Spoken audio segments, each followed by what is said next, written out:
క్యాంటీన్లు వాళ్ళు డ్యూటీ చేసే పరిస్థితి లేదు. తెల్లవారు లేస్తే సంతకం పెట్టేయడం, వచ్చి క్యాంటీన్ దగ్గర కూర్చొని ఊసులాడుకునే పరిస్థితి, అక్కడ మీటింగ్లు పెట్టుకునే పరిస్థితి. ఒక్కో డిపార్ట్మెంట్ కి ఇద్దరు చేయవలసిన పని 10 మంది. కాంట్రాక్ట్ నాయకులు ఎవరైతే ఉన్నారో మా కాంట్రాక్టర్లు, అదేవిధంగా యూనియన్ నాయకులు వాళ్ళ స్వలాభం కోసం ఎక్కువ మ్యాన్ పవర్ చూపించి దాని ద్వారా వాళ్ళు లబ్ధి పొందే పరిస్థితి. ఈరోజు స్టీల్ ప్లాంట్ లో చాలా మంది కాంట్రాక్ట్ వర్కర్లు తీసేని చెప్తున్నారు. ఆ రోజు ఏదైతే వైసీపీ ప్రభుత్వం ఉందో, కూటమి ప్రభుత్వం వచ్చేటప్పటికి నష్టాలు ఉన్న ప్లాంట్ ఉన్నాయి. ఈరోజు లాభాలకు ఏ విధంగా వచ్చింది? 5,000 మంది కాంట్రాక్ట్ వర్కర్లు తీసేశారు. తీసేసిన తర్వాత లాభాలకు ఎలా వచ్చింది? అందరూ కూడా యూనియన్ నాయకులు ఎవరైతే ఉన్నారో వాళ్ళందరూ కూడా వారి స్వార్థ స్వలాభాల కోసం, అదేవిధంగా మేనేజ్మెంట్ వారి స్వార్థ స్వలాభాల కోసం, వాళ్ళ డబ్బుల కోసం స్టీల్ ప్లాంట్ తాకట్టు పెట్టిన ఆలోచనతో ఈ విధంగా తీసుకోవడం జరిగింది.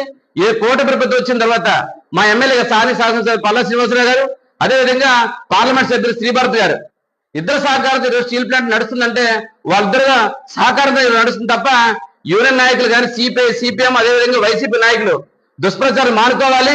రాబోయే రోజుల్లో స్టీల్ ప్లాంట్ ని 100% కూడా దాన్ని రన్ చేసే విధంగా కూటమి ప్రభుత్వం తీసుకోవడం జరుగుతుంది.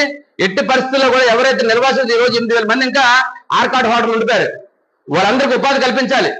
మా శాసనసభ్యులు, పార్లమెంట్ సభ్యులు తాలూకు ఉద్దేశం ఏంటంటే ఎవరైతే నిర్వాసితులు 8 ఆర్కాడ్స్ ఉన్నారో వాళ్ళందరూ కూడా ఉద్యోగం ఇప్పించిన ఆలోచనతో ఈ రోజు నిర్ణయం తీసుకోవడం జరిగింది.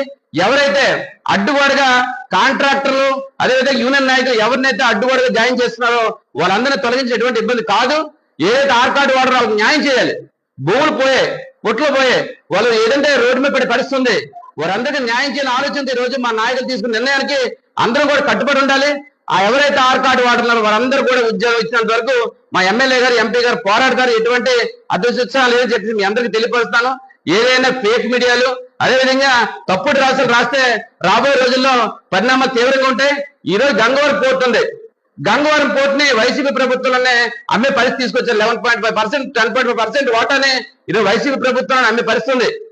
ఆ రోజు గంగవరం పోర్టు సంబంధించి మనకి ఏదైతే ఆ రోజు 10.5% మన వాటా ఉండేలా ఉంటే ఈరోజు గంగవరం పోర్టు మీద మన అజమాయిషీ చేసి రాష్ట్ర ప్రభుత్వం వాళ్ళకి ఎంప్లాయ్మెంట్ కల్పించే పరిస్థితి ఉంటుంది.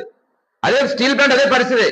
ఎట్టి పరిస్థితుల్లో కూడా స్టీల్ ప్లాంట్ ప్రైవేట్ పరం కాకుండా చూసే బాధ్యత మా కూటమి ప్రభుత్వం తీసుకోండి అని చెప్పేసి మీ ద్వారా తెలియపరుస్తున్నాను.